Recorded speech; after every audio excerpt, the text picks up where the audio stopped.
जी students, हम बात कर रहे थे कि एक ऑर्गेनिक कंपाउंड से या हाइड्रोकार्बन से एक से ज़्यादा जो हैं अल्काइल रेडिकल्स भी बन सकते हैं। उसकी एग्जांपल ये देखें, this is propane CH3 CH2 CH3।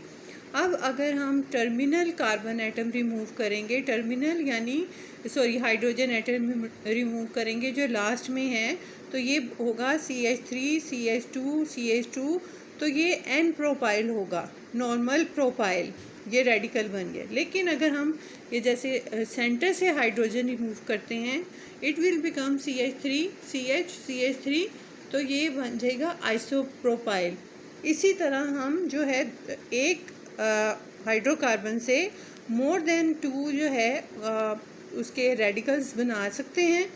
N की जगह YL जो है हम लिख देते हैं।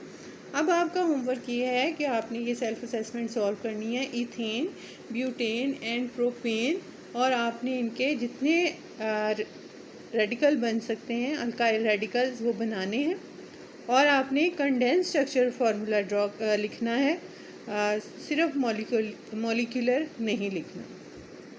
ये एक सिंपल सी एक आपके लिए नॉलेज की बात है कि alkyl radical contains one less hydrogen than its parent alkane, यानी जिससे वो बनता है अल्काइल रेडिकल, उसमें उसका एक हाइड्रोजन अपने पेरेंट अल्केन से कम होता है। ये हमने पहले कर लिया। Now is the classification of organic compounds.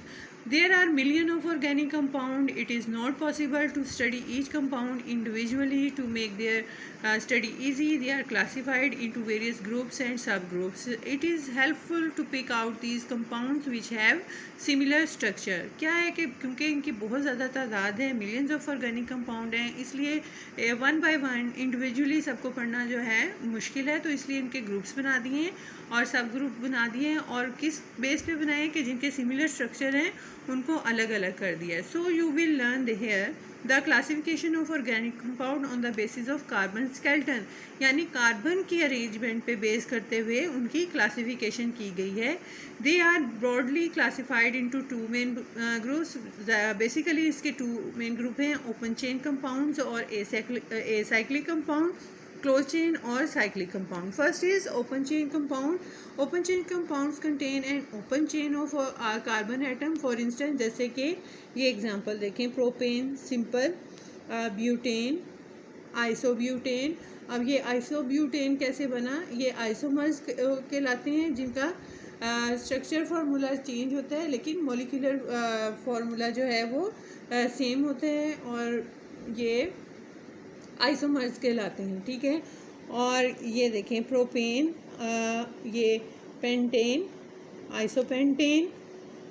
ठीक है, ये मैं आपको सारा एक्सप्लेन कर चुकी हूँ कि आइसोपेंटेन कैसे बनेगा, कि अगर हम एक हाइड्रोजन को रिमूव करें और CH2 का एक ग्रुप उसके साथ अटैच कर दें, तो वो CH3 कैसे बना, जो हाइड्रोजन रिमूव होता है वो CH2 ग्रुप के साथ ऐड हो जाता है और CH3 बन जाता है। ये आइसोपेंटेन है। इसी तरह आप इसके आइसोमर बना सकते हैं। और हमने ब्यूटेन की एग्जांपल के साथ जो है normal butane, isobutane and neobutane 4 carbon atom के साथ इसकी पूरी एक्सप्लेनेशन की थी। ये कौन से हैं, ये ओपन चेन कंपाउंड हैं, या इनको एसाइक्लिक कंपाउंड कहते हैं। Is the compound having following structure and open chain compound. अगर इस तरह का स्ट्रक्चर होगा तो क्या वो ओपन चेन होगा। ओपन चेन कंपाउंड्स में भी इधर स्ट्रेट चेन और ब्रांच्ड चेन, वो स्ट्रेट भी हो सकते हैं और ब्रांच भी हो सकते हैं।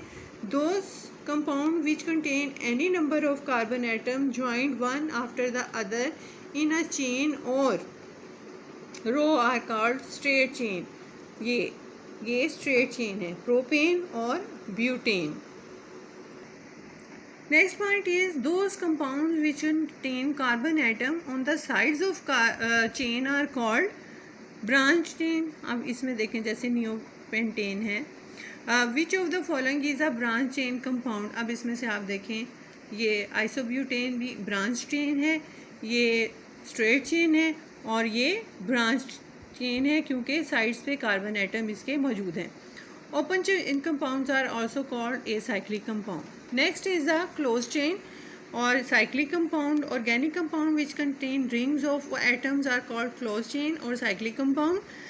फॉर एग्जांपल साइक्लोप्रोपेन, ये थोड़े स्पेलिंग गलत हुए हुए हैं, ये साइक्लोप्रोपेन है, ये साइक्लोब्यूटेन है, दिस इज़ साइक्लोहेक्सेन, बेंजीन, और या ये बेंजीन रिंग इस तरह से भी बनाते हैं. ठीक है. Cyclic compounds which contain rings of carbon atom are called homocyclic और carbocyclic compounds. Which of above cyclic compound are carbocyclic, कि जिसमें कार्बन के रिंग्स हों. अब आपने इसमें से आइडेंटिफाई करना है कौन से कार्बोसाइक्लिक हैं. Cyclic compounds that contain one or more atom other than carbon atom in the ring are called heterocyclic. जिसमें अगर कार्बन के अलावा कोई और भी एटम मौजूद हो किसी एलिमेंट का, तो वो क्या है, हेट्रोसाइक्लिक. अब ये देखें, पायरिडीन, फ्यूरिन एंड थायोफीन, इन सब, थायोफीन में सल्फ़र है, ये फ्यूरिन में ऑक्सीजन है और पायरिडीन में एन है. तो इसका मतलब ये हाइड्रोसाइक्लिक है. और जो ऊपर हमने सब के सब किए हैं जिसमें कार्बन के अलावा और कार्बन हाइड्रोजन के अलावा कोई दूसरा और आइटम नहीं है, ये कौन से हैं, होमोसाइक्लिक या carbocyclic. Your homework is to solve self assessment exercise 11.6. ये डिफरेंट दिए हुए हैं hydrocarbon A B C D E. अब आपने सॉल्व क्या करना है कि सबके सामने लेटर लिखने के ब्रांच चेन कंपाउंड इनमें से कौन से हैं, साइक्लिक कंपाउंड कौन से हैं और टू स्टेट चेन कंपाउंड कौन से हैं. अब आपकी दो असाइनमेंट्स होमवर्क के लिए हैं 11.5 and 11.6. This is all for today. Allah Hafiz. Have a nice day.